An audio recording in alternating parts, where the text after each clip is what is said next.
আপুনি 87ত UPSC clear কৰিছে হয় হয় মোৰ জন্ম 88ত সেই সময়ৰ UPSC আজিৰ UPSC কিমান টাফ আছিল কিমান ডিফাৰেন্ট আছিল আৰু আজিৰ ল'ৰা ছোৱালীয়ে কেনেকৈ আগবাঢ়ি যাব লাগে তো আপোনাৰ বিভাগ আছিল আয়কৰ মানুহে নাম শুনিলেই ভয় কৰে যেতিয়া অজয় দেৱগনৰ এখন ছবি চাওঁ যে ৰেড তাৰ পিছতে ৰেড 2 আমি চালো ৰেড 2 আহিলে সিনেমাত যেনে ধৰণে ৰেড বিলাক দেখুৱা হয় ঠিক তেনে ধৰণেই কাম বিলাক হয় নে কিছু পৃথক হয় কিছু ব্যতিক্ৰম হয় আপোনাৰ পৰা অকমান জানিব বিচাৰিছো ইনভেষ্টিগেশ্যনৰ আমি ৰিপৰ্টবোৰ লুকাই কালেক্ট কৰিব লাগে সিক্ৰেটলি কালেক্ট কৰিব লাগে ইনফৰমেশ্যন এজন মানুহৰ বিষয়ে তেওঁৰ ঘৰটোৰ বিষয়ে 100% কাৰেক্ট হোৱাৰ পিছত ব্লেক মানি আছে বা ফ্ৰড আছে এইখিনি জনাৰ পিছত আমি ৱাৰেণ্ট লৈ পেলাই সেই মানুহ ঘৰলৈ যাব লাগে যেটো অজয় দেৱগনকো দেখুৱাইছে আৰু পইচা কুট থয় ৰেডত দেখুৱাৰ দৰে থাকে আমি ভাকিব লাগে ভাঙিব লগা হয় এই চৰ্তত এইবিলাকতো ভঙা হয় চৰ্তত ভঙা হয় ৱাল ভঙা হয় ৱালত থয় আয়কৰ বিষয়া হিচাপে থাকি আপুনি মিনিষ্টাৰ MLA ঘৰত গৈ আপুনি ৰেড কৰিছে আজি আপুনি ইলেকশ্যন খেলিবলৈ গৈ আছে মই এই বস্তুটো ভাবি আহোতে মোৰ প্ৰশ্নটো মই কৰি কিয় ভাবিলে কওক পাৱাৰ নথকা দল এটালে কেলে গ'ল আপুনি প্ৰথম বিজেপিত যোগদান কৰিছিল মই ভালকে জানো কাৰেক্ট তো বিজেপিৰ ইমান ডাঙৰ পাৱাৰ আছে আজি মুখ্যমন্ত্ৰী ডাঙৰীয়া হওক বিজেপিৰ অজস্ৰ MLA আছে কেন্দ্ৰত বিজেপি চৰকাৰ আছে অসমত বিজেপি চৰকাৰ আছে যদি আপুনি পাৱাৰেই লাগে আপোনাক তো পাৱাৰ নথকা কংগ্ৰেছত আপুনি জয়েন কৰিলে কেলে মহন্ত ডাঙৰীয়া টিকট পাই গ'ল ইলেকশ্যনো জিকি গ'ল হয় be positive yes only positive কি কৰিব গহপুৰৰ কাৰণে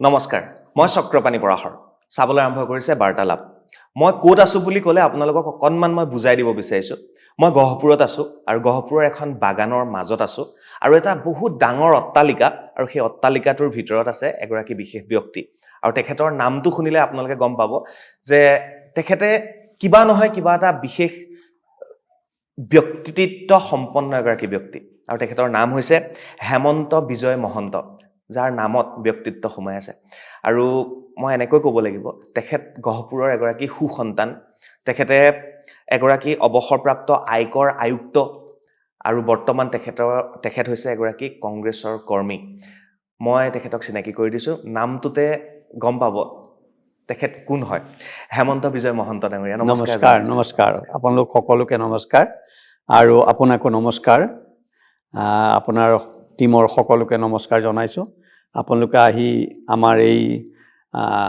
গৰীব স্থলত পদাৰ্পণ হোৱাৰ কাৰণে আমি অতি সুখী আৰু আপোনালোকে সুখ শান্তিৰ বাবে যিখিনি কৰিব লাগে আমি কৰিবলৈ সাজু আছো বহুত ধন্যবাদ বহুত প্ৰশ্ন লৈ আহিছো আৰু আপোনাৰ বিষয়ে মই শুনি আছিলো জানি আছিলো বুজি আছিলো আৰু ইমান বছৰৰ আগতে আপুনি গহপুৰৰ পৰা পঢ়া শুনা কৰি আপুনি এগৰাকী আয়কৰ আয়ুক্ত হিচাপে অৱসৰ লৈছে জীৱনত বহুত কথা আছে পাতিবলগীয়া বহুত আছে হয় ক'ত আয়কৰ বিভাগৰ ৰেড চলিছিল ইয়াৰ পৰা আৰম্ভ কৰি আজিৰ সময়লৈকে প্ৰথমতে মই যে ক'লো আপোনাক যে বাগানৰ মাজৰ এটা বৃহৎ অট্টালিকা আৰু সেই অট্টালিকাটোৰ ভিতৰত এজন ব্যক্তি আছে তেখেতৰ নাম হৈছে হেমন্ত বিজয় মহন্ত এই যেটো অৰা আপোনাৰ এই যেটো ব্যক্তিত্ব এটো আপুনি কেতিয়াবা ফিল কৰে নে আজি মই কোৱা কাৰণে আপুনি অনুভৱ কৰিছে নাই মই তেনেকৈ নিজে একো ফিল কৰা নাই কিন্তু মই ভাল পাওঁ অকলে থাকি আৰু বিশেষকৈ কিবা এটা মিনিংফুল ৱে থাকি কাৰোবাৰ জীৱনত মোৰ কৰ্মৰ দ্বাৰা বেনিফিট হোৱাটো এনেকুৱা ধৰণৰ এটা ফিল এটা থাকে আৰু যিটো কোৱা হয় অকমান আই মাষ্ট সে অকমান ওপৰৰ ভাৱৰ একেবাৰে অৰ্ডিনাৰী ভাৱত থকাটো আমাৰ মনত নোসোমায় চিন্তা ভাৱনাবোৰত আমি কিবা সৰুৰ পৰা এনেকুৱা লাগিছিল যেন আমি এইটো উচ্চাকাংক্ষী বুলি ক'ব পাৰি কোনোবাই কিন্তু আমাৰ অন্তৰত অনুভৱ হৈছিল যে নহয় আই এম ডিফাৰেণ্ট এনেকুৱা ধৰণৰ এটা ডিফাৰেন্স ভাৱটো সদায় মনত থাকে আৰু সেইকাৰণে কামবোৰ অলপ ডিফাৰেণ্টলি কৰিবলৈ মন যায় সদায় অৰ্ডিনাৰী ভাৱটো মনলৈ কেতিয়াও অহা নাই আৰু সেইকাৰণে চাগে আপুনি সফল হ'ব পাৰে ক'ব নোৱাৰি কিন্তু মনৰ যিটো উৎসাহটো কাম কৰি ভাগৰি নপৰা বা কেতিয়াবা পৰাজয় হ'লেও বিফল হ'লেও হতাশ নোহোৱা সেই পৰিস্থিতিটো এই কাৰণেই আহিছে হয়তো মনৰ ভিতৰত কৰবাত সেই অকমান different I am different than others এই ভাৱটো থকাৰ কাৰণে হয়তো সেই ফিলটো আহিছে ভগৱানে আগবঢ়াই লৈ গৈ আছে। আৰু এটা কথা ক'ব পাৰি, আমাৰ চিন্তা ভাৱনাবোৰ যদি ডাঙৰ হয়, তেতিয়াও মানুহৰ সেই মনটোৱে মানুহক ডাঙৰ কৰি লৈ যায়। চিন্তা ভাৱনা তেতিয়া মনটো ডাঙৰ হোৱাৰ লগে লগে চিন্তাবোৰ ডাঙৰ হৈ যায়।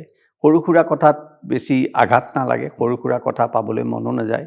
আৰু ডাঙৰ প্লানিং কৰিলে নাপালেও যিখিনি পোৱা যায় সেইখিনি মহান হয়, সেইখিনি তেনেকুৱা হৈ যায়। প্লানিংটো ডাঙৰ হ'ব লাগে। হয়, মই কেতিয়াবা কিছুমান চিনেমা চালে আমি দেখোঁ আৰু কিছুমান কিতাপ পঢ়িলে আমি অনুভৱ কৰোঁ হয়, হয়। যে ধৰক ৬০-৭০ দশকত যিসকল আধ্যবন্ত ব্যক্তি, ধৰক এখন চাহ বাগানৰ তেখেত স্বত্বাধিকাৰী, হয়নে বাৰু?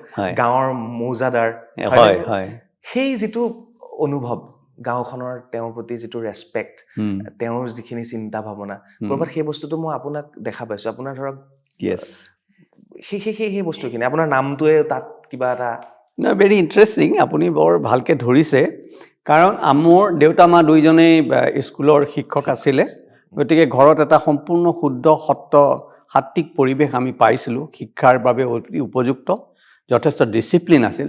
কিন্তু আপুনি জানি সুখী হ'ব, আমাৰ আজু ককা তেওঁ দুনিৰ মৌজাদাৰ আছিলে। মই প্ৰশ্নটো সোধা ঠিকেই সুধিছে। আৰু ককাও মৌজাদাৰ আছিলে। তেওঁলোকে স্বাধীনতা আন্দোলনত পাৰ্টিচিপেট কৰাৰ কাৰণে আমাৰ মৌজাটো ব্ৰিটিছে লৈ গ'ল। ব্ৰিটিছে মৌজাটো কাঢ়ি নিলে। কাঢ়ি লিয়াৰ পিছত আমাৰ দেউতাহঁতে, খুৰাহঁতে বিভিন্ন দেশত নিজকে এষ্টাব্লিছ কৰি ল'লে শিক্ষক হিচাপে। গতিকে সেই মৌজাদাৰৰ ফেমিলিৰ, সেই পুৰণি মৌজাদাৰৰ ফেমিলিৰ হয়তো ক'ৰবাত অকণমান কিবা আছে, সেইটোৱে হয়তো মনটো ডাঙৰ কৰি ৰাখে। নিশ্চয়। মই প্ৰথমতে মই গম পোৱা নাছিলোঁ, কিন্তু আপোনাৰ সেইখিনি বস্তুৱে মোক লৈ গ'ল। আল্টিমেটলি মই গম পালোঁ যে আপোনাৰ ব্লাডটো শিপাডাল মৌজাদাৰৰ পৰিয়ালৰে হয়। হেমন্ত বিজয় মহন্ত ডাঙৰীয়াৰ বিষয়ে মই আপোনালোকক কওঁ যে গহপুৰ, মোৰ ঘৰো গহপুৰ, আৰু মোৰ জন্ম মাগনিত। আপোনাৰ জন্ম মোৰ ঘৰৰ পৰা আৰু ৩ কিলোমিটাৰ একেবাৰে ওচৰত, হয়, জকাপৰা। আমি আগতে যাবলৈ ভয় কৰোঁ, খোজকাঢ়ি যাবলগীয়া হয়। পথাৰ। সেই তাত জন্ম, তাৰপিছত আপুনি কেন্দ্ৰীয় আয়কৰ আয়ুক্ত হৈ পেলাই ৰিটায়াৰ কৰিছে। এই যাত্ৰাটো অকণমান গহপুৰৰ পৰা আমি প্ৰথমতে স্কুল অৱস্থাতো আমাৰ 3খন স্কুলত পঢ়া হৈছিল। মোৰ গহপুৰ হাইস্কুলত 2 বছৰ পঢ়া হ'ল, হাৱাজান হাইস্কুলতো পঢ়া হ'ল, আৰু শেষত হেলামৰ মুকুন্দ কাকতি হাইস্কুলৰ পৰা আমাৰ মেট্ৰিক হ'ল। আচলতে দেউতাইও মোক যথেষ্ট সহায় কৰিছিলে। দেউতাই চাগে বিচাৰিছিলে মোৰ ল'ৰাটোৱে ভালকৈ পঢ়ক, সেইকাৰণে স্কুল বদলি কৰি আছিলে। কোনোবা এখন স্কুলত সুবিধা নাপালে বেলেগ স্কুললৈ লৈ গৈছিলে। গতিকে 3 স্কুলত হ'ল। তাৰপিছত প্ৰি ইউনিভাৰ্চিটি মোৰ বিশ্বনাথ কলেজত হ'ল, BSc দৰং কলেজৰ পৰা হ'ল, আৰু জৱাহৰলাল নেহৰু ইউনিভাৰ্চিটি নিউ দিল্লীৰ পৰা মোৰ পোষ্ট গ্ৰেজুৱেশ্যন হ'ল, আৰু নৰ্থ ইষ্টাৰ্ণ হিল ইউনিভাৰ্চিটি শ্বিলঙৰ পৰা MPhil হ'ল, আৰু ছিডনী ইউনিভাৰ্চিটি অষ্ট্ৰেলিয়াৰ পৰা MBA কৰা হ'ল। গতিকে সেইটো জাৰ্ণিটো চলি আছে। আৰু যেতিয়া আমি BScত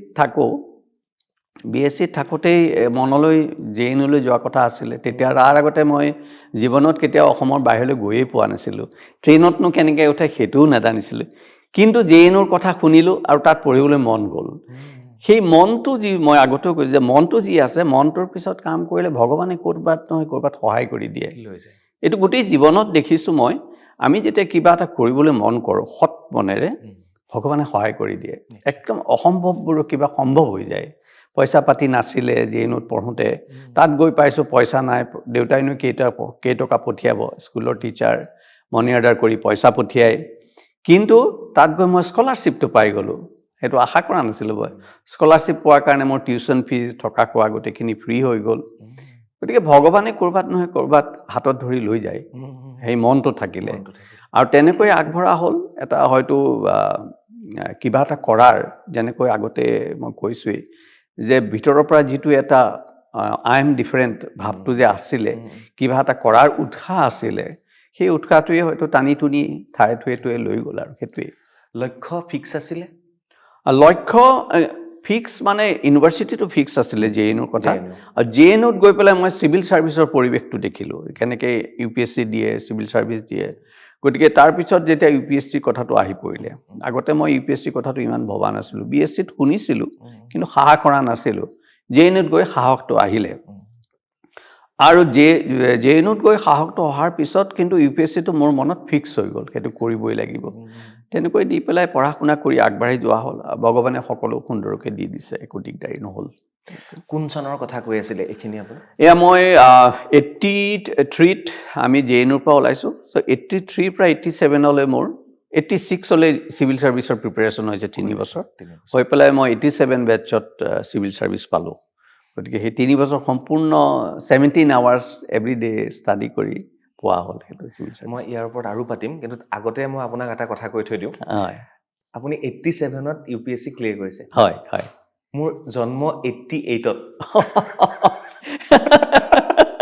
Oh my God. That's it. বহুত বহুত respect. No, it's good. I feel proud to speak to you. মানে আমাৰ ইমান বছৰৰ এটা গেপ থকাৰ পিছতো আপোনাৰ লগত কথা পাতি মোৰ যি এটা কমফৰ্টেবল ফিল হৈছে, মানে আপুনি যিটো ৰাইট পইণ্টত, মোৰ বেকগ্ৰাউণ্ড নজনাকৈ আপুনি কৈ দিলে কথাটো, বজাদাৰ কথাটো। চ' this is something very remarkable. এজন কাৰোবাৰ আমিও গহপুৰৰে যদিও আমিতো লগ পোৱা নাই কেতিয়াও, আজি ফাৰ্ষ্ট পাইছোঁ। গতিকে it is something remarkable and I feel proud of it. Thank you. 1987ত তেখেতে JNUৰ পৰা 3 বছৰ তেখেতে UPSCৰ কাৰণে প্ৰিপেয়াৰ কৰিলে আৰু 1987ত তেখেতে UPSC ক্লিয়াৰ কৰিলে। আৰু মোৰ জন্ম 1988ত। গতিকে এটা বস্তু মোৰ ভাল লাগিছে, মানে আপুনি তেতিয়াৰ পৰা এতিয়ালৈকে হয়তো ইমান ঘূৰি ফুৰিলে, ইমান কাম কৰিলে, তো সেই বস্তুটো কিন্তু আপোনাৰ এতিয়াও আছে, কিমানখিনি কথা ক'ব লাগে আৰু ক'ত শেষ কৰিব লাগে। নহ'লে আজিকালি কিছুমান মানে পডকাষ্টৰ কাৰণে মানুহ পাওঁ, কৈ গৈ থাকে ন, নাই সেইটো ক'ত শেষ কৰিব মই ধৰিবই নোৱাৰোঁ।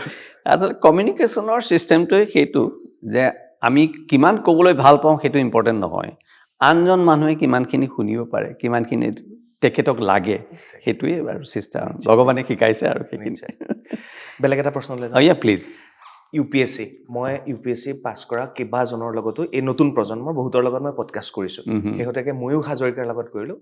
তেওঁ MBA আছিলে, তাৰপিছতে তেওঁ গ'ল ফৰেন ছাৰ্ভিচত গ'ল। তো সেই সময়ৰ UPSC, আজিৰ UPSC কিমান টাফ আছিল, কিমান ডিফাৰেণ্ট আছিলে, আৰু আজিৰ ল'ৰা ছোৱালীয়ে কেনেকৈ আগবাঢ়ি যাব লাগে? টাফ একেই লেভেল, কুৱেশ্যনৰ লেভেলটো বা ছাবজেক্ট লেভেলটো একেই আছে, সেইটো একো ডিফাৰেঞ্চ নাই। পঢ়া একেখিনিয়েই পঢ়িব লাগিব, কিন্তু এতিয়া কম্পিটিটৰ বেছি। অৱশ্যে কম্পিটিটৰ বেছি হ'লেও মাৰ্কছৰ লেভেলটো একেই আছে। এনেকুৱা নহয় যে ক্লাছ 12ৰ নিচিনা হোৱা নাই পৰিৱেশটো, যে চবেই 95%হে পাব লাগিব, তাৰ তলত এনেকুৱা কথা হোৱা নাই।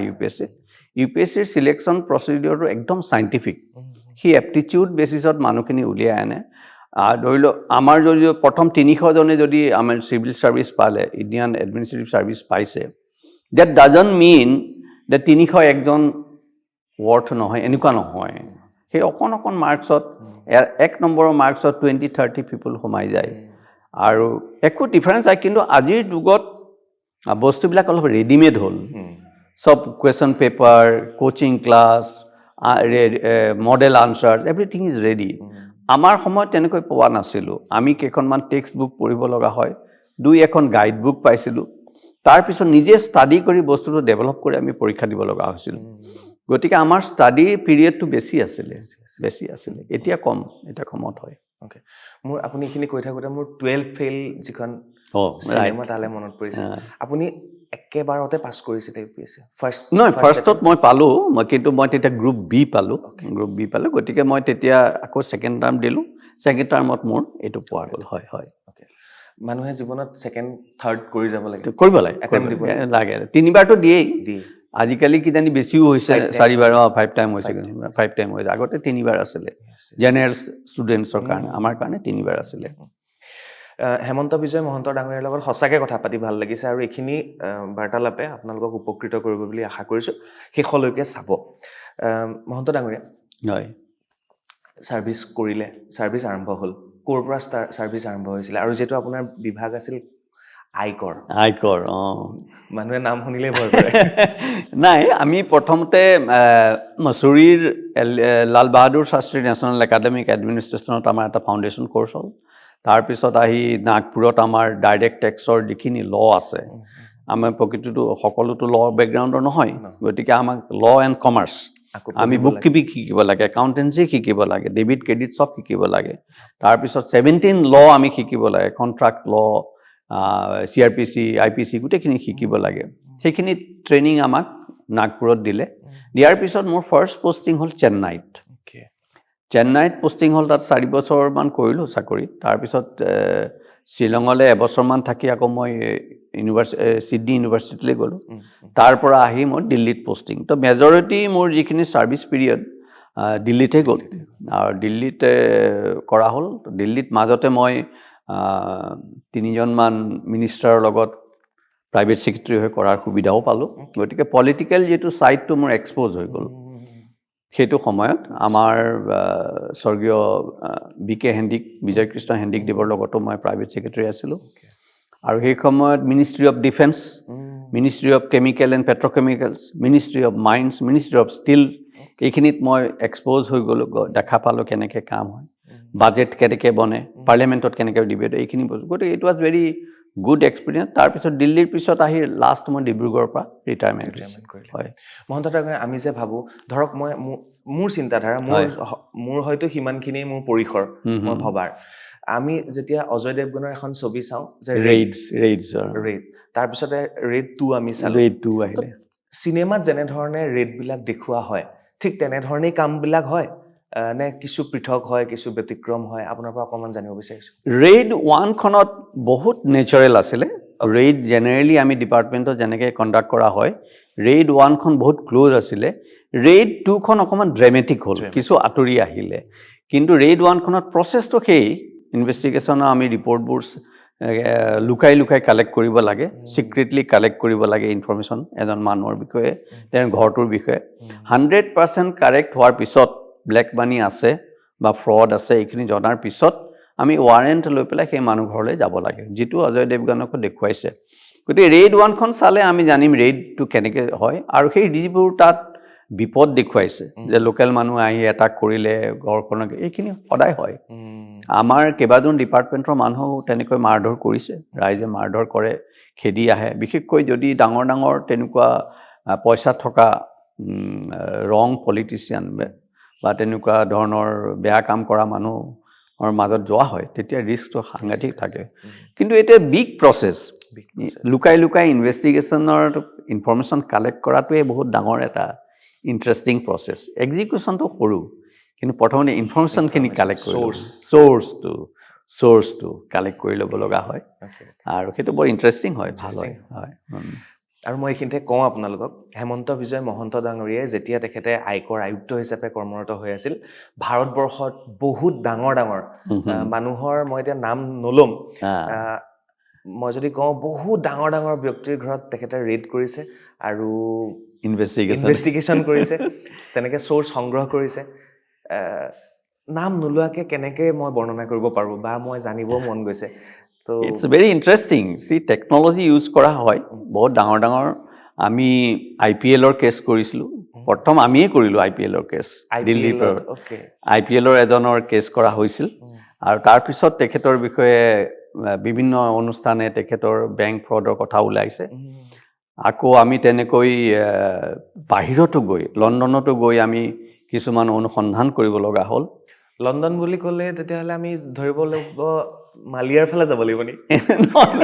মালিয়াৰ পিছত গৈছে লণ্ডন। মালিয়াৰ গোটেইখিনি হৈ গ'ল, গোটেই ইনভেষ্টিগেশ্যন হৈ গ'ল, গোটেইখিনি হৈ গ'ল, পিছত তেওঁ গৈছে। কিন্তু আমি লণ্ডনলৈ কোনোবা এজনৰ বিশেষ অনুসন্ধান কৰিবলৈ যোৱা, এভিডেন্স কালেক্ট কৰিবলৈ গৈছিলোঁ আমি। লণ্ডনত গৈ কালেক্ট কৰিছোঁ, সেইটো ইলিগেল, সেইটো লণ্ডনে হয়তো ভাল নাপাব সেইটো কৰিলে, কিন্তু আমি প্ৰাইভেটলি লুকাই চুৰকৈ আমি সেইখিনি কৰিব পৰা যায়। আৰু ইনভেষ্টিগেশ্যনৰ এটা ৰুল আছে, যে মানে ইয়াত সদায় ৰুল ফ'ল' কৰি থাকিলে বা ল' ফ'ল' কৰি থাকিলে আমি ইনফৰমেশ্যন কালেক্ট কৰিব নোৱাৰোঁ। ঠিক। ইনফৰমেশ্যনটো ব্যৱহাৰ কৰিবলৈ আমাক ল' লাগিব। যদি মই কাৰোবাৰ এগেইনষ্টত এটা এভিডেন্স আনিছোঁ যে তেওঁ ব্লেক মানি আছে, ঘৰ আছে, সেইটো তেওঁক টেক্স লগাবলৈ বা পেনাল্টি দিবলৈ মোক ল' লাগিব। কিন্তু তেওঁৰ ঘৰটো ক'ত আছে, পইচাখিনি ক'ত থৈছে, সেইখিনিৰ কাৰণে ল' নালাগে। সেইটো মই খিৰিকী ভাঙি সোমাই গৈও মই চাই আহিব পাৰোঁ। সেইটো কৰিবও লগা হয়, বহুত কেছত কৰিবলগীয়া। লুকুৱাই থয়। এটা বস্তু সুধোঁ মই, এনেকৈ সুধিলে হয়তো আপুনি উত্তৰটো দিব পাৰিব। ভাৰতবৰ্ষৰ আটাইতকৈ ডাঙৰ এনেকুৱা ধৰণৰ ইনভেষ্টিগেশ্যন কোনকেইটা আপোনাৰ এতিয়াও মনত থকা বাতৰিয়ে পত্ৰয়ে টেলিভিশ্যনত দেখা আপোনাৰ মনত আছে নাম ক'ব নোৱাৰিম কিন্তু বহুত ডাঙৰ ডাঙৰ কেছ কৰা হৈছে এটা ডাঙৰ টেক্সটাইল মেনুফেকচাৰৰ এজন কেছ কৰা হৈছে তেওঁৰ ঘৰত আমি বহুত ইণ্টাৰেষ্টিংলি মানে বাঘৰ ছাল ৱাইল্ড এনিমেলৰ বহুত আমি স্কিন পাইছিলোঁ ভেৰি ইণ্টাৰেষ্টিং মানুহ ঘৰত ইমান চৌকিন তেওঁলোকে বহুত ৱাইল্ড সেইবিলাক আমি লত ধৰিছিলোঁ আকৌ এজন ডাঙৰ এজন বিজনেছমেনৰ কৰিলোঁ তেওঁ কি কৰে তেওঁ ব্লেক মানিবিলাক হোৱাইট কৰাই through sale of share stock exchange so' তেওঁ বম্বে ষ্টক এক্সচেঞ্জ বা নেশ্যনেল ষ্টক এক্সচেঞ্জ NSEৰ পেৰেলেলকৈ এটা প্ৰাইভেট ষ্টক এক্সচেঞ্জ খুলি থৈছিলে very risky nobody knew about it আৰু তেওঁৰ ছাৰ্ভাৰবোৰ আছিলে স্পেইনত ছিংগাপুৰত তো ইয়াৰ পৰা তেওঁ ষ্টক এক্সচেঞ্জ প্লে কৰে মানুহে চেল পাৰ্চেজো কৰে বুক কৰি থয় ছিষ্টেম এটা আছে তো পিছত কোনোবাই 6 মাহৰ পিছত কোনোবাই যদি ব্লেক মানি হোৱাইট কৰিব বিচাৰে তেওঁ সেই স্লটটোত ভৰাই দিয়ে আগতে 00 বুলি কৈ পেলাই ছাৰ্ভাৰটোত কিছুমান গেপ থৈ দিয়ে পিছত যেতিয়া আমাৰ 6 মাহৰ পিছত কাৰোবাক বোলে বেক ডেটত মোক এটা চেল লাগে তেওঁ সেইটোত ভৰাই পেলাই এনেকুৱা এটা কেছো কৰা হ'ল ষ্টক এক্সচেঞ্জৰ কেছ কৰা হ'ল সেইটো এটা বৰ ডাঙৰ কেছ আছিলে আৰু এটা বৰ ইণ্টাৰেষ্টিং কেছ আছিলে চেন্নাইৰ আমাৰ এজন ডাঙৰ ক্ৰিকেটাৰৰ ডাঙৰ ক্ৰিকেটাৰ চবেই সন্মানো কৰে বাৰু তেখেতৰ সেইটো কেছত আমি দিল্লীৰ পৰা তেওঁলোকৰ যিটো কোম্পানীত তেওঁৰ ইনভেষ্টমেণ্ট আছিলে সেই ইনভেষ্টমেণ্টৰ আমি ছাৰ্ভাৰত দিল্লীৰ পৰা আমি সোমাই গৈছিলোঁ ছাৰ্ভাৰৰ পৰা সোমাই আহিছিলোঁ কিন্তু পিছত তেখেতে ইমান ডাঙৰ পপুলাৰ ফিগাৰ গতিকে আমি বহুত ডাঙৰ ষ্ট্ৰং এভিডেন্স নাপালে তেনেকুৱা ধৰণৰ পপুলাৰ ফিগাৰ এজনক টাচ নকৰোঁ আমি এভিডেন্স পালে কৰিম গতিকে সেইটো এটা প্ৰচেছ আছিলে মোৰ ভাল লগা কথা বহুত চেলেঞ্জিং হৈছিলে ইনফেক্ট আমি যিজন টেকনিকেল পাৰ্চন ইউজ কৰিছিলোঁ দিল্লীৰ ল'ৰাকেইজন তেওঁক ৰয়ে ইউজ কৰিছিলে ৰয়ে ইউজ কৰা ল'ৰাজনক মই আনি পেলাই হায়াৰ কৰিছিলোঁ আৰু এই ল'ৰাবিলাকক পইচা দিবলৈ আমাৰ হাতত ফাণ্ড থাকে ছিক্ৰেট ফাণ্ড বুলি কয়তো আমি সিহঁতক পইচা দিছিলোঁ 25,000 টকা দিলে তেওঁ চেন্নাইৰ পৰা ঘূৰি পকি আহিব এনেকুৱা ধৰণৰ কাম কৰিছিল আৰু তেওঁ গোটেইখিনি কৰিছিল চ' ইট ৱাজ ভেৰি ইণ্টাৰেষ্টিং তেনেকৈ ইণ্টাৰেষ্টিং জব আৰু পইচা ক'ত থয় ৰেডত দেখুৱাৰ দৰে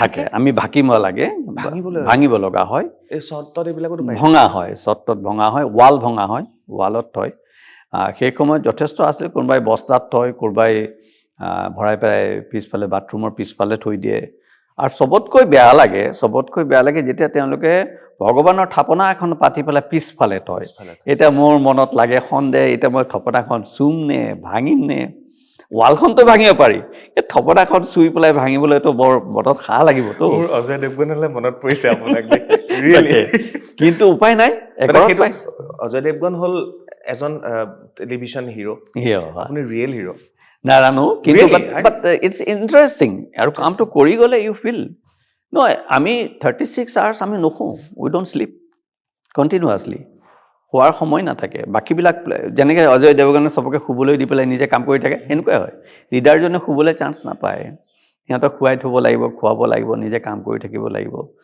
আৰু ইট ইজ ভাল লাগে কৰি সেই কামটো ইণ্টাৰেষ্টিং আছিলে বৰ ৰিজাল্ট আহিল দেই বহুত হাই ৰিজাল্ট আহিল এটা সময়ত আমাৰ কেছ ৰিজাৰ্টটো হায়েষ্ট ইন ইণ্ডিয়া আছিলে দিল্লীৰ পৰা we got so' much case আপুনি হেপী এইটো কাম কৰি very happy it gave me lot of things in fact এজন বৰ ছিনিয়ৰ চেণ্ট্ৰেল মিনিষ্টাৰৰ ফৰেইন একাউণ্টছো আমি পাই গৈছিলোঁ বাট এপাত নিদিলে আমাক উলিয়াব নিদিলে আপোনালোকক ভয়ো কৰে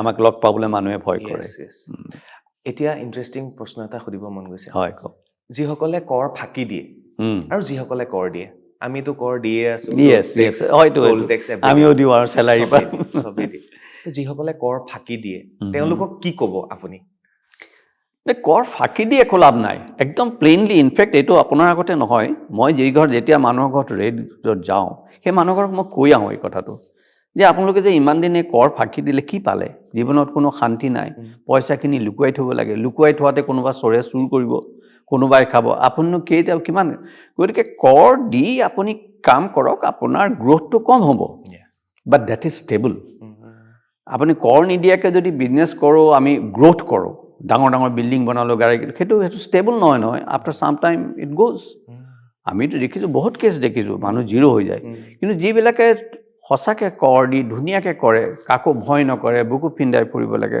আমি কিছুমান ঘৰত হৈছে কিছুমান ঘৰত আমি গৈছোঁ তেওঁলোকে ৱেলকাম কৰিছে কাম আই হেভ এভৰিথিং এইবিলাক আমাৰ কাগজ আছে আপুনি চাই লওক চাহ তাহ খুৱাই মেলি আমাক ধুনীয়াকৈ আছে কিছুমান কৰ বিষয়ে চাহ নাখায় বুলি কৈছে নাপায় খাব খাবলৈ নাপায় we don't take tea in their house আমাৰ নিজৰ খানা আহে কিন্তু কাৰ্চিছে বহুত ভাল মানুহ পালে জেণ্টেলমেন এই যে কোনোবা এজন এমপিৰ ঘৰত গ'লোঁ মেম্বাৰ অফ পাৰ্লিয়ামেণ্ট তেওঁ একাপ চাহ একাপ খোৱালে আৰু বেছি ৰিফিউজটো কৰিব নোৱাৰি মই 10 টকীয়া চাহৰ কথা কোৱা নাই কোনটো চৰকাৰী অফিচত খুওৱা 10 টকাৰ চাহ কাপৰ কথা কৈছো সেইটো ঘুচ নাখায় নাখায় তাত খোৱা নাযায় সেইটো কাৰণ সেইটো ৰিলেশ্যনটো বেলেগ হয় নহয় আৰু এতিয়াতো যিটো ছিষ্টেম আৰম্ভ হৈছে এতিয়াতো আমি পাব্লিকক লগ কৰা চান্সটো কম হৈ আহিছে সব অনলাইন হৈ গ'ল অনলাইন হৈ গ'ল বহুত কম হৈ আহিছে ভাল কথা আমি যাক টেক্স কাৰণ তেওঁৰ লগত বেছি ফ্ৰেণ্ডলি হ'লেতো আমাৰ পাৰপাছটো নষ্ট হৈ যায়তো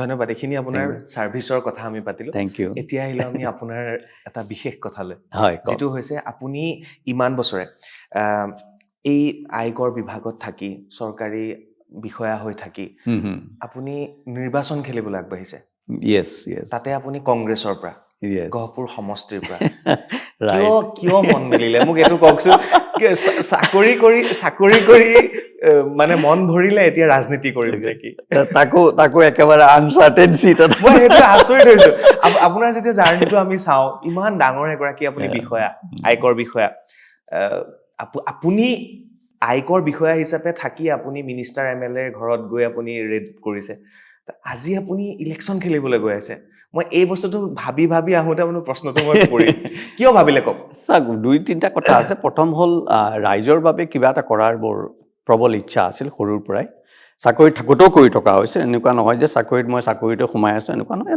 গম পাব আপুনি গৰি ফালে আৰু মই দেখিলোঁ পলিটিকেল প্লেটফৰ্মটোৱে এম্পল অপৰচুনিটি দিয়ে তাত বহুত অপৰচুনিটি আছে প্লাছ পাৱাৰ আছে to do something for the public আমি এজ এন ইণ্ডিভিজুৱেল বা এটা NGO খুলি বা মই যিমানখিনি কাম কৰিব পাৰিম তাতকৈ 1000 টাইম বেছি কাম কৰিব পাৰিম if I am N MLA of A place আৰু MLA পোষ্টটো দেখিবলৈ সৰু বহুতে হয়তো MPৰ লগত লৈ but it is very effective N MLA is like a guardian of that constituency MLA জন সেই গোটেই কনষ্টিটুৱেঞ্চিত নিজৰ ল'ৰা ছোৱালী নিচিনাকৈ মেইনটেইন কৰিব পাৰে সেই সুবিধাটো পাইছোঁ সেইখন লোভ এটা আছে মোৰ বোধেৰে আপোনাৰ এইটো লোভ নহয় এইটো আপোনাৰ পাৱাৰৰ লোভ বুলি মই ক'ব বিচাৰিম ক্ষমতাৰ লোভ কাৰণ আপুনি ইমান বছৰে ইমান এটা ডাঙৰ পোষ্টত আপুনি থাকিলে আপোনাৰ পাৱাৰ আছিলে আপুনি ৰিটায়াৰমেণ্ট কৰিলে কিন্তু আপুনি পাৱাৰত থাকি হয়তো ভাল পায় আৰু সেইকাৰণে আপুনি নিৰ্বাচন খেলিবলৈ গৈছে হ'ব পাৰে ডেট ইজ মই আগতেও কৈছোঁ কিন্তু পাৱাৰটো আমাক কিয় লাগে পাৱাৰটো লাগিবই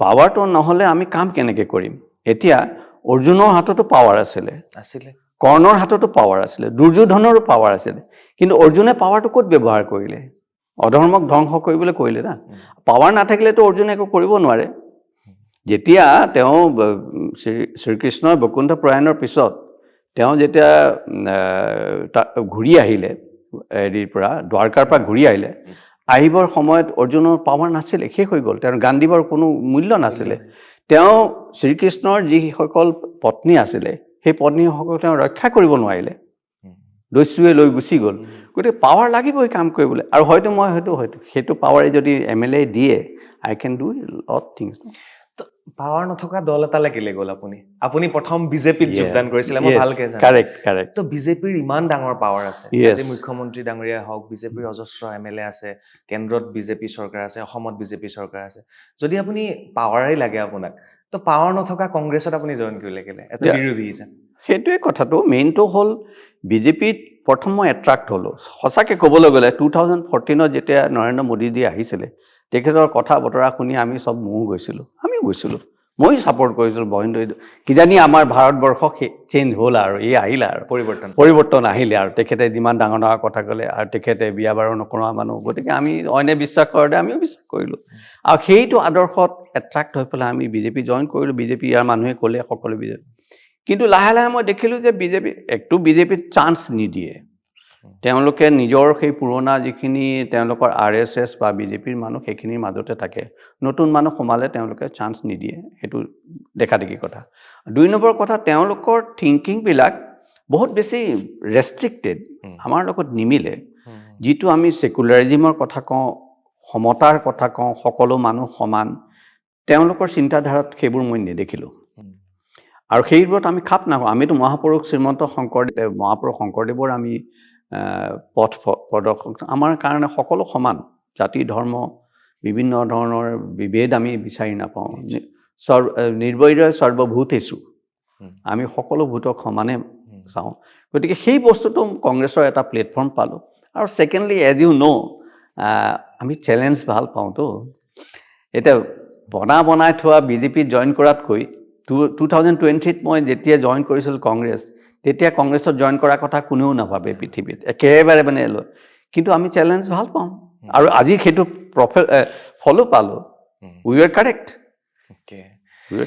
আপোনাৰ যিটো প্ৰশাসনিক অভিজ্ঞতা হয় সেইটোৱে ৰাজনীতিত কেনেকৈ সহায় কৰিব বুলি আপুনি ভাবে ৰাজনীতিৰ প্ৰেক্ষাপট লট অফ থিংছ যি প্ৰশাসনৰ পৰা অহা কি লাভটো হ'ল আমি প্ৰতিটো বস্তু এটা হোলিষ্টিক এপ্ৰোচ বুলি কয় আমি গোটেইকেইটা দিশ চিন্তা কৰোঁ যে এজন প্ৰশাসকে এজন কমিশ্যনাৰে যেতিয়া এটা ডিচিশ্যন ল'ব ল চাব হি ইজ এ ল এবাইডিং চিটিজেন এজন কমিশ্যনাৰে যদি ল নামানে এই কমিশ্যনাৰ হ'ব নহয় প্লাছ জেনেৰেল পাব্লিকত ইয়াৰ কি ইম্পেক্ট হ'ব গোটেইখিনি চাই কাম কৰিব আজি প্ৰশাসনৰ পৰা অহা কাৰণে আমাৰ লাভ আছে কি আমি গোটেই বিউৰক্ৰেচিটো জানো পাৰ্লিয়ামেণ্ট আমি চিনি পাওঁ বিজনেছ এনভাইৰনমেণ্টটো জানো যিহেতু মই ইনকাম টেক্সত আছিলোঁ ডাঙৰ বিজনেছ হাউচৰ লগত কাম কৰিছোঁ আজি যদি আমাৰ সমষ্টিত এটা ইণ্ডাষ্ট্ৰী ছেটআপ কৰিব লগা হয় সেই ইণ্ডাষ্ট্ৰীটোৰ বগা কাগজখনৰ পৰা জিৰ'খনৰ পৰা ইণ্ডাষ্ট্ৰীটো ডেভেলপ কৰালৈকে গোটেই প্ৰচেছটো আমি জানো কেনেকৈ কোড কৰিব লাগে গতিকে সেই সময়ত কোন সময়ত কনচালটেণ্টজন ইউজ কৰিব লাগিব কনচালটেণ্টজনৰ ভাষাটো কনচালটেণ্টজন যেতিয়া আহি মোক ক'ব তেওঁ বেছি কৈছে নে কম কৈছে নে শুদ্ধ কৈছে নে ভুল কৈছে নে সেই জাজমেণ্টটো প্ৰশাসনিক অভিজ্ঞতা নথকা মানুহে কৰিব নোৱাৰে আৰু সেইটোৱে মোৰ ডাঙৰ asset I am so' happy if I can get a chance যদি সুবিধা পাওঁ সেই অভিজ্ঞতাটো ব্যৱহাৰ কৰিবলৈ বৰ ভাল লাগিব কৰিবলৈ আপুনি ভাবে নেকি যে বৰ্তমান যিসকল বিধায়ক আছে তেওঁলোক এইবিলাকত পাৰ্গত নহয় তেওঁলোক পঢ়া শুনাও অলপ কম তেওঁলোকৰ পঢ়া শুনা কম বুলি নকওঁ কিন্তু অভিজ্ঞতা কম বুলি মই কৈছোঁ অভিজ্ঞতা কম আৰু সঁচাকৈ ক'বলৈ গ'লে মই দেখা নাই এই বৰ্তমান বিধায়কসকলৰ কোনো বহুত কম মানুহ মই দেখা নাই কোনো হোলিষ্টিক এপ্ৰোচ বা দূৰদৰ্শী চিন্তাৰে কিবা এটা কাম কৰে মই সৰু এটা উদাহৰণ দিওঁ হয়তো বহুতে বেয়াই পাব আমি ইয়াত এতিয়া কনকলতা ইউনিভাৰ্চিটিখন আমাৰ বিধায়কে আনিলে ভাল কথা ইউনিভাৰ্চিটি এখন হৈছে বহুত ইউনিভাৰ্চিটি হয় আৰু এখন ইউনিভাৰ্চিটি আহিলে এখনত AI শিকাব এআইটো সবতে হ'ব আজিকালি এআইটো সবতে ঘৰতো হয় এআইৰ কাৰণে আমাক ইউনিভাৰ্চিটি নালাগে এআইটো আজিকালি ঘৰৰ পৰাই সব হৈ যায় সবে কোৰ্চ কৰিব পাৰে কিন্তু যেতিয়া তেওঁলোকে সেই তাত মাটিখিনি ল'লে তাৰ গোটেই ইক'চিষ্টেমটোৰ ওপৰত তেওঁলোকে কোনো ষ্টাডি নাই এটা জেগাত বিলখন যেতিয়া আমি ওৰ পৰা মাটি খানি আনি পুতিছোঁ আৰু তাত থকা যিখিনি লেবাৰাৰ্ছ আছিলে বলাগুৰি বাগানৰ সেইখিনিৰ সংস্থাপনৰ কোনো ব্যৱস্থা নকৰিলে আজিকালি সেইখিনি মানুহ কাম বিচাৰি ঘূৰি ফুৰে হাজিৰা বিচাৰি যিখিনি মানুহে বলাগুৰি বাগানৰ পৰা ইনকাম কৰিছে সেইখিনি কাম বিচাৰি ঘূৰি ফুৰে গতিকে এই এপ্ৰ'চটো নাই এওঁলোকে বুজি নাপায় আমি তেনেকৈ কাম নকৰোঁ উদ্যোগপতিৰ লগত তেওঁলোকে তেওঁলোকে খালি নিজৰ কেনেকৈ ফলকখন লগাব লাগে নিজৰ কেনেকৈ আমি এক্সপানশ্যন কৰি আমাৰ মাৰ্কেটিং হ'ব লাগে নাম হ'ব লাগে সেইটোতে এটা কিন্তু এটা প্ৰজেক্ট আমি চাওক মানুহ যিমান ওপৰলৈ যায় তেওঁৰ দায়িত্ব সিমান বাঢ়ি যায় এজন MLA যেনেকৈ কাম কৰিব এজন চিফ মিনিষ্টাৰে তেনেকৈ কৰিলে নহ'ব নহয় তেওঁৰ দায়িত্বটো আৰু বেছি প্ৰাইম মিনিষ্টাৰৰ দায়িত্ব আৰু বেছি গতিকে আমি যেতিয়া এটা কাম কৰিম আজি মই MLA হ'লোঁ বুলিয়ে ক'ৰবাত আমি ডাম্পাৰ আছে মোৰ ঘৰত বুলিয়ে মই 10 ডাম্পাৰ মাটি ক'ৰবাৰ পৰা কাটি আনি পইচা খৰচ নোহোৱাকৈ দালি দিয়াটো উচিত নহয় সেই 10 ডাম্পাৰ মাটি পেলালে সেই ইক'চিষ্টেমটোত কি এফেক্ট হ'ব তাত কিমান কি লোকচান হ'ব সেইটো আমি চিন্তা কৰিব লাগিবতো নিশ্চয় সেইবোৰ চিন্তা তেওঁলোকে নকৰে এটা কথা ঠিক হেমন্ত বিজয় মহন্ত ডাঙৰীয়া মানে তেওঁৰ অভিজ্ঞতাৰ ফালৰ পৰা তেখেতৰ পঢ়া শুনাৰ ফালৰ পৰা যথেষ্ট অভিজ্ঞ মোৰ তথাপি এটা প্ৰশ্ন আপোনাক কৰিবলৈ মন গৈছে নিশ্চয় এই সকলোতে আপুনি ইমান পাৰদৰ্শী এগৰাকী ব্যক্তি ৰাজনীতিত আপুনি সফল হ'ম বুলি ভাবেনে দুইটা চেপ্টাৰ বেলেগ মই মাজতে ক'ব বিচাৰিছোঁ শেহতীয়াকৈ যোৱা বছৰ মই আনন্দ মিশ্ৰাৰ লগত IPS তেখেতৰ লগত শ্ব' কৰিছিলোঁ তেখেতে চাকৰি ৰিজাইন কৰি এবাৰ গৈ তেখেতে MLA হ'ল বিহাৰৰ এটা সমষ্টিৰ পৰা তেখেতকো মই সুধিছিলোঁ এইটো প্ৰশ্ন এজ এ প্ৰশাসনিক বিষয়া যেতিয়া ৰাজনীতিলৈ যায় ইটছ মানে এইটো ৰাইট ৱে হয়নে বাৰু 100% ৰাইট চি আমি ছাকচেছ দুটা স্তৰত আছে এটা স্তৰত যে মই ইলেকশ্যনত ছাকচেছ হ'ম নাম সেইটো এটা কথা নাম্বাৰ 2 ইলেকশ্যনত ছাকচেছ হোৱাৰ পিছত মোৰ মনত যিখিনি পৰিকল্পনা আছে ৰাইজে ভাল পোৱাকৈ সেইখিনি কাম কৰিব পাৰিম নোৱাৰিম এই দুটা বস্তু আচ্ছা ইলেকশ্যনত ছাকচেছ হোৱাটো সেইটো ৰাইজৰ কথা ৰাইজে এতিয়া মই নিজকে কিমান উপযুক্ত বুলি দেখুৱাব পাৰিছোঁ সেইটো ডাঙৰ কথা নহয় ৰাইজেতো জানে মোক দেখিছে মই কাম কৰি দেখিছে ৰাইজে যদি বিচাৰে যে এইজন আমাৰ কাম কৰিব উপযুক্ত তেতিয়া ৰাইজে দিব ৰাইজে মোক দায়িত্বটো দিয়াৰ পিছত তেতিয়াহে মোৰ সমস্যা আহিল যে মই এতিয়া ৰাইজে এক্সপেক্ট কৰা মতে বা মোৰ পৰিকল্পনা মতে কামখিনি মই কৰিব পাৰিম নোৱাৰিম সেইখিনি মই পাৰিম ছেকেণ্ড ষ্টেজটো আই কেন গেৰাণ্টি ছেকেণ্ড ষ্টেজটোত ছাকচেছ হ'ম বুলি আই কেন গেৰাণ্টি ফাৰ্ষ্ট ষ্টেজটো লট অফ আনচাৰ্টিন আমাক এইটো লাগে মহন্ত ডাঙৰীয়া যে অষ্টম শ্ৰেণী ফেইল নেতা হোৱাতকে দ্বাদশ শ্ৰেণীৰ ফেইল নেতা হোৱাতকে আমাক আপোনাৰ নিচিনা মানে UPSC বিষয়া আমাক লাগে সঁচা অৰ্থনি অভিজ্ঞ বিষয়া লাগে তেতিয়া আমাৰ সমাজখন চাগে আৰু ভাল হ'ব এটা মই ইনডাইৰেক্টলি ক'লো আৰু নিজে বুজি ল'ব আপোনালোকে আৰু এটা প্ৰশ্ন আছে আপোনালৈ মানে টিকট পোৱাৰ পিছত হয় আপুনি অলৰেডি মই কিন্তু এপ্লিকেশ্যন দিয়া হ'ল আৰু বহুতক দেখিছোঁ একদম 300-400 মানুহ লৈ গৈছে আপুনি অকলে গৈছে নিজে দিছে আৰু গুচি আহিছে কিয় প্ৰয়োজন নাই আমি কাকনো দেখুৱাব লাগে মই এপ্লিকেশ্যনখন দিছোঁ আমাৰ নিজৰ ৰাজীৱ ভৱনত নিজৰ APCCৰ মেম্বাৰক মই কাক দেখুৱাব লাগে সেই বানু নি পেলাই আৰু এটা আমাৰ 126টা কনষ্টিটুৱেঞ্চিৰ পৰা যদি 5জনকেও মানুহ আহে কেণ্ডিডেট আহে আমাৰ কিমান মানুহ 400-500 আমাৰ এপ্লিকেশ্যন প্ৰত্যেকে যদি লগত 10জনকেও মানুহ লৈ আহে সেই 4-5 হাজাৰ মানুহৰ এটা গুৱাহাটীত কি কণ্ডিশ্যন হ'ব যাতে GS ৰোড ৰাজীৱ আমি ভাবিব লাগিবতো আৰু এইটো প্ৰয়োজন নাই মই সঁচাকৈ মোকো ইয়াত কনষ্টিটুৱেঞ্চিত বহুতে আচৰিত হৈছে আপুনি কি হ'ল অকলে গৈ পেলাই এপ্লিকেশ্যনখন দি থৈ গুচি আহিলে মানুহ আমাক খবৰেই নিদিলে মই বোলো যেতিয়া যাব লাগে ঠিক আছে টিকেট আনিলোঁ সেইদিনা অলপ হুলস্থুল হ'ল বা নমিনেশ্যন ফাইল কৰিবলৈ গৈছোঁ সেইদিনা লগত 100 মানুহ গৈছে সেইটো বেলেগ কথা সেইটো এপ্লিকেশ্যনখন দিবলৈ যোৱাত I don't think it is not necessary একেবাৰে নালাগে মহন্ত ডাঙৰীয়া টিকট পাই গ'ল ইলেকশ্যনো জিকি গ'ল হয় বি পজিটিভ য়েছ পজিটিভ কি কৰিব গহপুৰৰ কাৰণে লট অফ থিংছ প্ৰথম কথাটোতো ইয়াত আমাৰ এমপ্লয়মেণ্টটো আমি এড্ৰেছ কৰিবই লাগিব আনএমপ্লয়মেণ্ট মানুহক কেনেকৈ ইয়াং ডেকা ল'ৰা ছোৱালীবিলাকক কেনেকৈ আমি প্ৰপাৰলি তেওঁলোকৰ মনৰ মতন আমি তেওঁলোকক সংস্থাপন দিব পাৰোঁ আৰু সংস্থাপনৰ ক্ষেত্ৰত এনেকুৱা নহয় যে সকলোকে গভৰ্ণমেণ্ট জব দি দিম এনেকুৱা কথা নহয় প্ৰত্যেকে কিবা কিবি কৰি আছে কোনোবাই ষ্টাৰ্টআপ এটা কৰিছে কোনোবাই পল্ট্ৰি এখন খুলিছে কোনোবাই ফিচাৰী খুলিছে চবেই কিবা এটা লাগিছেতো সেইটোক আমি ছাপোৰ্ট দিব লাগিব যে তেওঁ পল্ট্ৰি এখন খুলি যাতে তেওঁ যিটো ইনকাম কৰিব বিচাৰে সেইটো যাতে কৰিব পাৰিছে মেডিচিনখিনি টাইমত পাইছে আজি আমাৰ ইয়াত ইমানবোৰ গৰু গাই অহা ডেইৰী ফাৰ্ম ইয়াত এটা এনিমেল ফিডৰ এটা ফেক্টৰী ইয়াত আছেনে নাই এখন দেখা নাই মই আমাৰ ইয়াত এটা এনিমেল ফিডৰ ফেক্টৰী চলিব নোৱাৰে জানো পাৰে ইয়াত ধৰক এতিয়া আমি যদি চাওঁ জামুগুৰিত এইটো আছে জামুগুৰি চাৰিআলিত ক'ৰবাত আছে আমি কিয় নোৱাৰোঁ গহপুৰত এটা হ'লে গহপুৰৰ অঞ্চলটো গোটেইখিনি এনিমেলৰ ফিডটো আমি ছাপ্লাই দিব পাৰোঁ নহয় আৰু মানুহে গৰু পুহিব আৰু এনিমেল ফিডটো দিলে ডাঙৰ কথা আমাৰ এখন ডায়েৰী ফাৰ্ম আছিলে মই নিজে বিকানীৰৰ পৰা মুৰা বাফেলো আনিছিলোঁ তেতিয়া অসমত মুৰা বাফেলোৰ কথা কোনো নাজানি ভেটেনেৰী ডিপাৰ্টমেণ্টত মই গৈ কমিশ্যনাৰ ভেটেনেৰীক কৈছোঁ যে মই মুৰা বাফেলো আনিছোঁ তেতিয়া সিহঁতে আমাৰ পৰা চিমেণ্টটো বিচাৰিছিলে ইয়াৰ পৰা ল'ব বিচাৰে মুৰা বাফেলো আনিছিলোঁ পিছত HF হলিষ্টিন গাইবিলাকো আনিছিলোঁ তেতিয়া মই মেজৰ প্ৰব্লেম দেখিলোঁ গাখীৰ বেচিবলৈ জেগা নাই 400 লিটাৰ গাখীৰ ওলায় বেচিম ক'ত এতিয়া পুৰবীৰ এখন আহে ৰাতিপুৱাই যায় আৰু সেই গাখীৰ বেচাৰ সমস্যাটো আমি সমাধান কৰি দিব লাগিব এনেকুৱা বহুত কাম আছে 5 বছৰততো কি হ'ব মানে I don't know but lot of things we can start আপুনি অৱসৰ কেতিয়া ল'লে 2020 হয় এই 6 বছৰত আপুনিতো গহপুৰৰ ফালে আছে গহপুৰত বা দিল্লী অহা যোৱা কৰি আছে গহপুৰখনত কেনেকুৱা দেখিছে বৰ্তমান পৰিৱেশটো গহপুৰৰ? ডেভেলপমেণ্টটো একো নাই, ৰাস্তাকেইটা বনোৱাটো চাওক, ৰাস্তা বনোৱা, বিল্ডিং বনোৱা, এইটো এটা অট'মেটিক চিষ্টেম, বনাব লাগিব এইটো চিষ্টেম।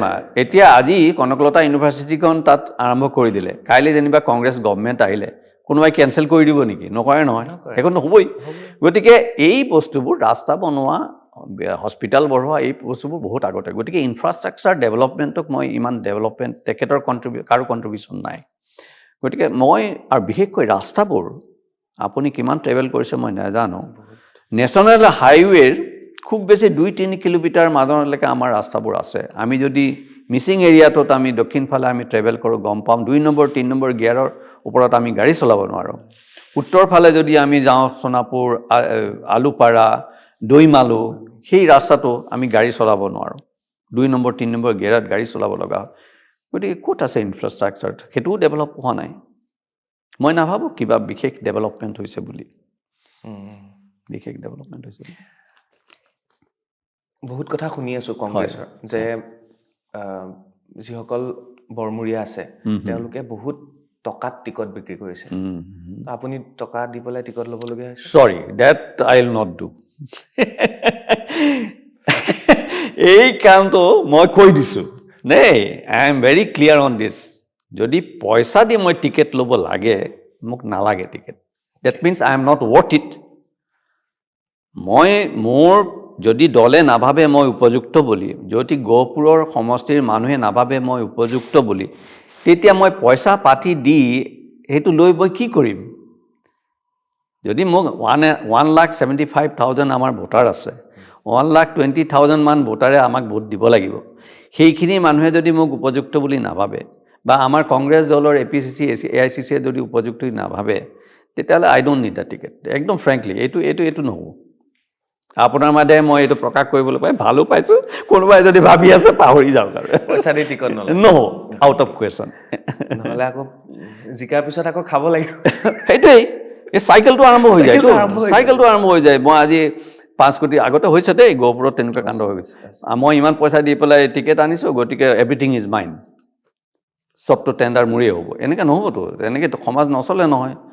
ক'ৰবাততো এটা ব্ৰেক লাগিবতো।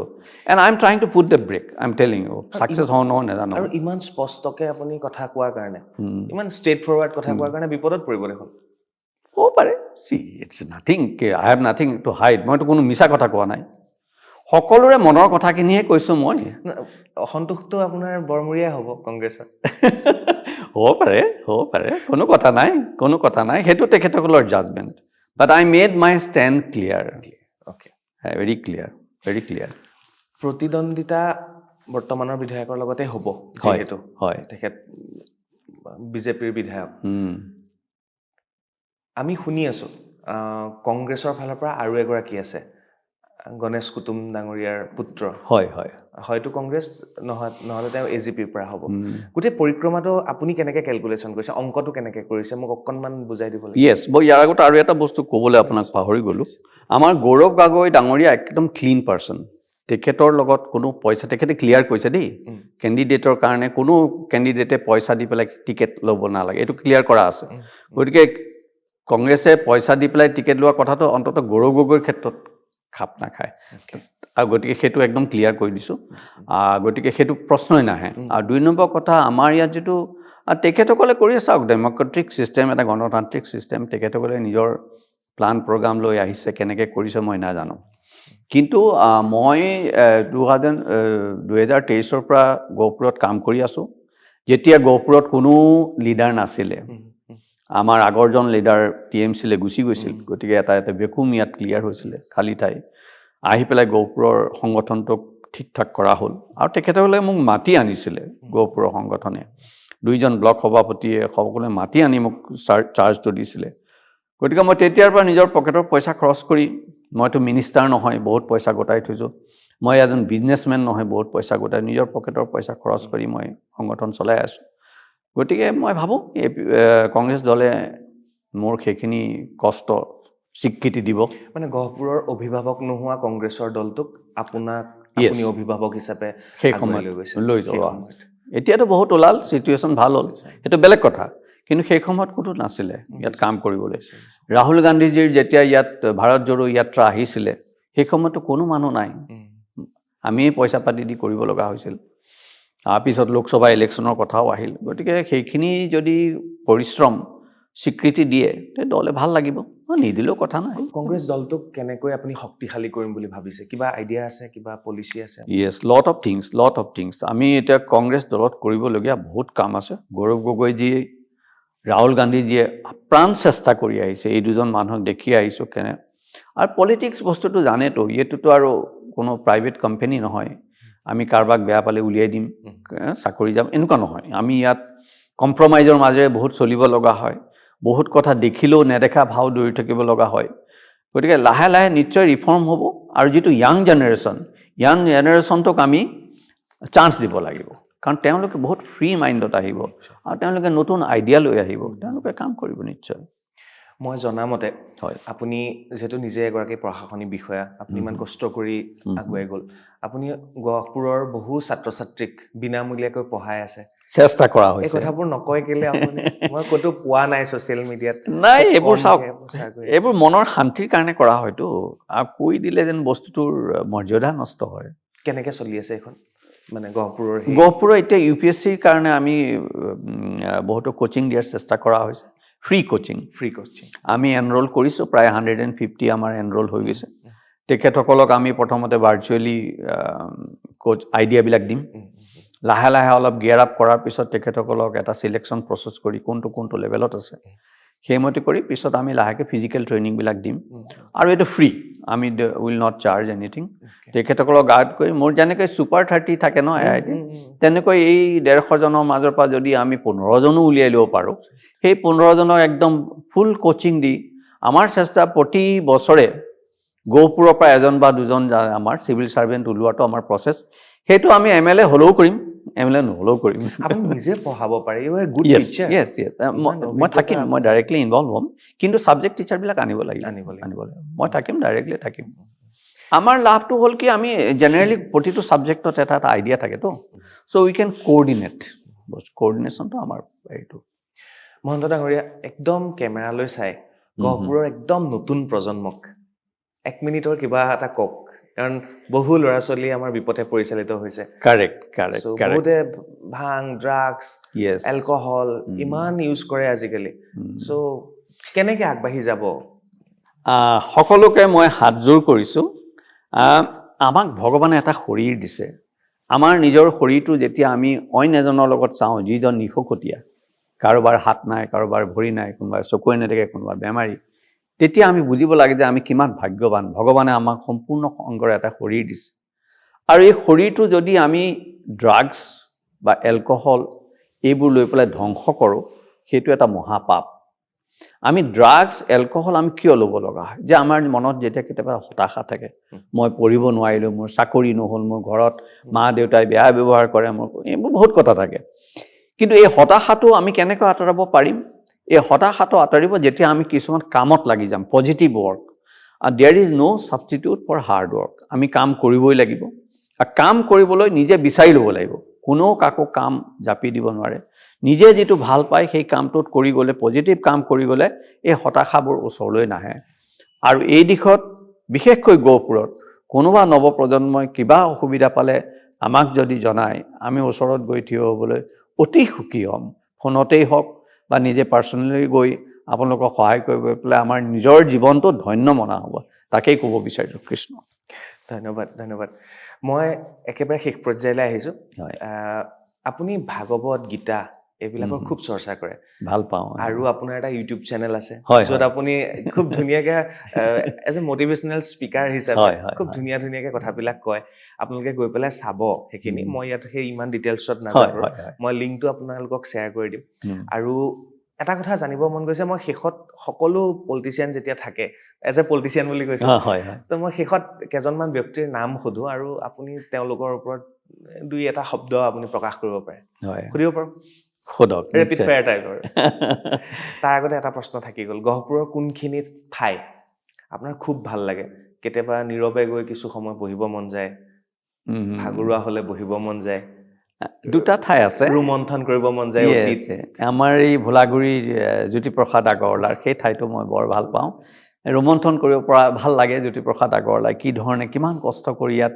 কিমান এটা ভিজন লৈ কিমান এটা কাম কৰিছে সেই বস্তুটো তাত গৈ পেলাই মোৰ অনুভৱ হয় তাত মই সেই জেগা এটা মোৰ ভাল লাগে আৰু এটা ভাল লাগে ব্ৰহ্মপুত্ৰৰ দাঁতিত সেই ব্ৰহ্মপুত্ৰৰ দাঁতিত নাও লৈ গৈ মিচিংসকলৰ মাজত থাকি মই বৰ শান্তি পাওঁ এই দুটাই অসমত মানে গহপুৰ সমষ্টিটোত বিভিন্ন ভোটাৰ আছে বিভিন্ন জনগোষ্ঠী আছে মিচিং আছে মিৰি আছে বড়ো আছে চাহ বাগানীয়াসকল আছে চাহ জনগোষ্ঠীসকল আছে অসমীয়া আছে ব্ৰাহ্মীণসকলে ব্ৰাহ্মীণ সমাজ আছে ইয়াত তো এই সকলোকে একেলগে আগুৱাই লৈ কেনেকৈ যাব কাৰণ ইয়াত হেৰিও আছে আপোনাৰ গৰীয়াসকলো আছে গতিকে that is very interesting মানে কি আপুনি ভাল প্ৰশ্নটো কৰিছে গহপুৰ এটা বৰ ইউনিক কনষ্টিটুৱেঞ্চি ইয়াত কোনো পকেট ভোট নাই কোনো এটা কমিউনিটিয়ে ক'ব নোৱাৰে আমাৰ জনে জিকিব বুলি আৰু সেইটোৱে চবতকৈ ভাল লগা বস্তু গতিকে আমি ইয়াত যিটো আমি সকলোকে সমান জাতি ভেদ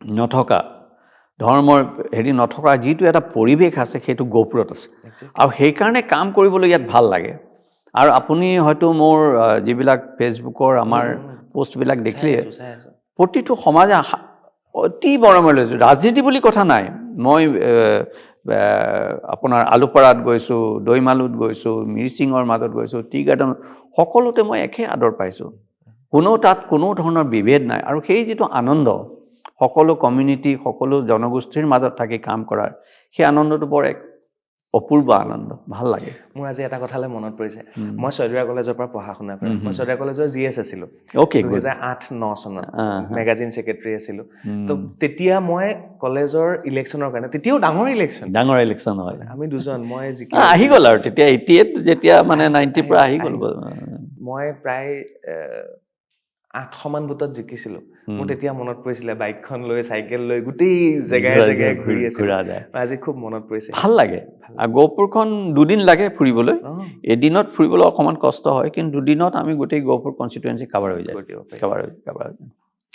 ভয় কি হ'লে লাগে আপোনাৰ কেতিয়াবা ভয় চাওক ভয় বস্তুটো ভগৱানৰ কৃপাত ভয়টো কেতিয়াবাই আঁতৰিল দেই ভয় এটা উইকনেছ ভয় বস্তুটো এটা উইকনেছ হয় যাৰ অন্তৰত সৎ ভাৱ নাথাকে সি ভয় কৰে গতিকে ভয়টো অকল ভগৱানৰ ওচৰতে লাগে ভগৱানৰ ওচৰত ভয়টো লাগে যে তেওঁৰ প্ৰতি যি ভক্তি বা শ্ৰদ্ধা কেতিয়াবা মোৰ কমি নাযাওক সেইটো ভয় লাগে যে ভগৱানে এৰি থৈ নাযাওক মোক সেইটোলে ভয় লাগে আপোনাৰ নিজৰ এটা খুব বেয়া গুণ আপোনাৰ নিজৰ কি বাৰু জানো আপুনি সুধিলে জানো কি হ'ব পাৰে মই মানে ইনএফিচিয়েঞ্চিটো মই একচেপ্ট কৰিব নোৱাৰোঁ এটা সেইটো আৰু মই টিম মেম্বাৰ্ছক লগত লৈ আগবঢ়াত মই অলপ উইক মই অলপ ডমিনেণ্ট মই যেতিয়া এটা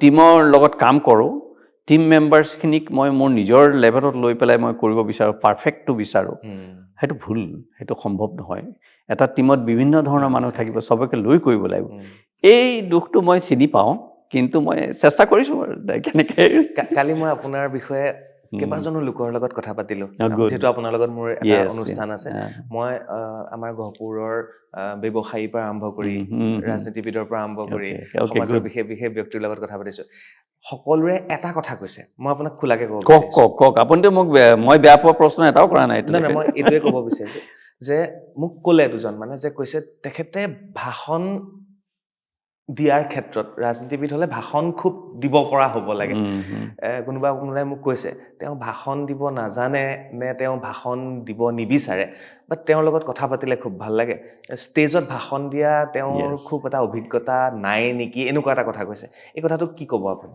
অভিজ্ঞতা আছে কিন্তু সঁচাকৈ ক'লে মোৰ জীৱনত এতিয়ালৈকে আমি এভৰি ইয়েৰ এভৰি ডে আমি নিজক প্ৰেক্টিছ কৰি থাকোঁ পিউৰিফাই কৰি থাকোঁ যেনেকৈ মই আজি এইবোৰ ভুলটো চিনি পালোঁ এই ভুলটো মই 10 বছৰ আগত নাজানিছিলোঁ যে মই মোৰ টিম মেম্বাৰক এডজাষ্ট কৰিব পৰা নাই গতিকে এইবোৰ ৰিয়েলাইজ হয় কাৰেক্ট হয় ষ্টেজত কথা কোৱা মানে মই অলাগতিয়াল কথা কৈ মই বেয়া পাওঁ সেইটোৱে মই ক'ব লাগিব মোৰ প্ৰব্লেমটো সেইটো এনেই গৈ তাত কিছুমান ফ্লাৱাৰী লেংগুৱেজ কোৱা আপুনি মোৰ পলিটিকেল স্পীচবিলাক দেখিলে গতিকে মই কামৰ কথাই পাতোঁ তাত কিন্তু ৰাজনীতিবিদেতো ফাঁকি দিয়ে নহয় সত্যটো সত্যই চাওক মই বহুতে মোক বহুত কথা কিন্তু মই ডিটাৰমাইন যে আমি এটা ষ্টেণ্ডাৰ্ড মেইনটেইন কৰিবই লাগিব কোনোবাই নহয় এদিন কোনোবাইতো সেই ষ্টেণ্ডাৰ্ডটো ফ'ল' কৰিবতো সব পলিটিচিয়ানে মিছা কথা কয় বুলি ময়ো মিছা কথা ক'ম ইয়াৰতো কোনো মানে নাই লেট আছ এক্সপেৰিমেণ্ট আমি এটা এক্সপেৰিমেণ্ট কৰোঁচোন 2026 এপ্ৰিলৰ অসমৰ ইলেকশ্যন আমি এক্সপেৰিমেণ্ট কৰিছোঁ হাউ মাছ ট্ৰুথ প্ৰিভেইলছ যে আমি সঁচা কথা কৈ পলিটিক্স কৰিম আমি সঁচা কথা কৰিম চাওঁচোন পাব্লিকে কি কয় এইটো আপোনাৰ শ্লোগান আমি সঁচা কথা কৈ পলিচি সঁচা কথা বাকীবিলাকে মিছা কথা কয় নহয় যিটো প্ৰমিছ কৰিম will try to do best মই সেইটো কৈছোঁ সকলোতে যে মই আপোনালোকৰ প্ৰব্লেমবোৰ 100% সমাধান কৰিম বুলি মই প্ৰতিশ্ৰুতি নিদিওঁ নোৱাৰোঁ কিন্তু মোৰ চেষ্টাত কোনো ক্ৰুটি নাথাকিব আপোনালোকে দেখিব মই এডভাৰটাইজমেণ্ট কৰিব প্ৰয়োজন নাই আপোনালোকৰ প্ৰব্লেমটো সমাধান কৰাৰ যিখিনি চেষ্টা কৰিব লাগে আই উইল ডু এভৰিথিং তাৰপিছত হয়নে নহয় বিভুৰ হাতত নিশ্চয় ধন্যবাদ দুজনমান ব্যক্তিৰ নাম কওঁ কওক তাৰপিছতে আপুনি ৰিপ্লাই দিব মাননীয় মুখ্যমন্ত্ৰী হিমন্ত বিশ্ব শৰ্মা ডাঙৰীয়া he is very intelligent but misguided it's a misguided intelligence কোনে মিছগাইড কৰিছে নিজেই হিজ ডাইৰেকশ্যনলেছ অ'কে সেইটো is a very very high intelligent level কিন্তু he is a misguided person Sarbananda Sonowal he works very he is good but he doesn't work hard যিটো লেভেলত কাম কৰিব লাগিছিলে এজন CMA বা এজন নেশ্যনেল লিডাৰে সেইটো লেভেলত তেখেতে কৰা নাই হিমন্ত বিশ্ব শৰ্মাৰ যিখিনি হাৰ্ড ৱৰ্ক তাৰ 50% যদি সৰ্বানন্দ সোণোৱালে কৰিলে হয় অসমৰ বহুত উন্নতি হ'লে হয়